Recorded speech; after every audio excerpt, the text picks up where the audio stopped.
সাকিব আল হাসানের অনেক পরিচয়। তিনি বাংলাদেশ ক্রিকেটের একজন সুপারস্টার। তিনি আওয়ামী লীগ দলীয় সাবেক এমপি।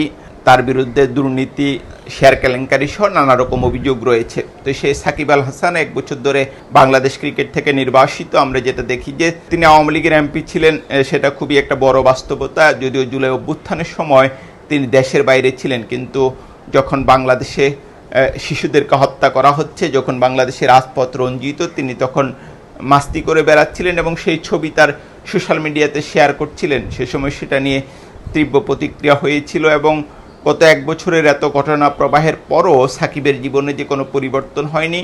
আওয়ামী লীগের রাজনীতির প্রতি যে তার অবিচল আস্থা এবং তার যে কোনো অনুশোচনা নেই, সেটা তিনি আরও একবার প্রমাণ করলেন। আমরা যেটা দেখি যে গতকাল শেখ হাসিনার জন্মদিনে সাকিব আল হাসান একটা পোস্ট করেন ফেসবুকে, শেখ হাসিনা এবং তার একটা ছবি, এবং সেখানে তিনি লেখেন শুভ জন্মদিন আপা।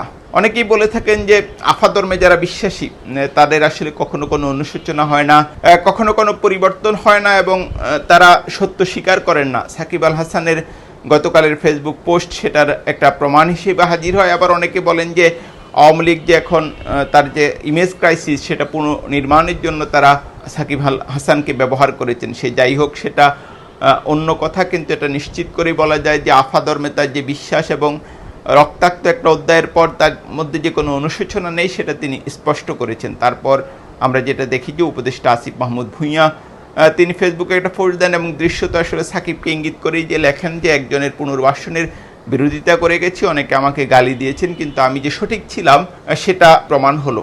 এটার একটা জবাব আমরা সাকিবকে দিতে দেখি এবং সেখানে সেই পুরনো কাসন্দি দেশপ্রেম, বাংলাদেশের জার্সির সেই পুরনো আবেগ তিনি হাজির করতে চান, কিন্তু এই জার্সিতে কি রক্তের দাগ আছে সেটা কিন্তু তিনি পরিষ্কার করেন না। আমি যেটা এরই মধ্যে উল্লেখ করেছি যে জুলাই অভ্যুত্থান বাংলাদেশের ইতিহাসের এক অনন্য ঘটনা। আমরা তখন দেখেছি যে রাজপথে আমাদের সন্তানদেরকে হত্যা করা হয়েছে, শিশুদেরকে হত্যা করা হয়েছে এবং পৃথিবীর ইতিহাসে এটা নিজ দেশের মানুষের উপর চালানো জঘন্য হত্যাযজ্ঞগুলোর একটি। জাতিসংঘ এটাকে মানবতা বিরোধী অপরাধ বলছে এবং আমরা যেটা দেখি যে এটার বিচার চলছে বাংলাদেশের ট্রাইব্যুনালে এবং শেখ হাসিনা এবং তার সহযোগীরা এত অভিযুক্ত। অনেকে সাকিব আল হাসানের পক্ষে নানা রকম যুক্তি দেন, তার ক্রিকেটীয় জ্ঞানের কথা বলেন, ক্রিকেটের পারফরমেন্সের কথা বলেন, কিন্তু তিনি যে আওয়ামী লীগ দলীয় এমপি, তিনি যে আওয়ামী লীগের একজন নেতা, সেটা আসলে অনেকে অস্বীকার করতে চান। কিন্তু সাকিব যে আসলে একজন আওয়ামী লীগার, সেটা তিনি আরও একবার প্রমাণ করলেন এবং বাংলাদেশে আসলে তাকে আওয়ামী লীগ ছাড়া অন্য কোনোভাবে ট্রিট করা যে যাবে না, সেটা তিনি স্পষ্ট করলেন।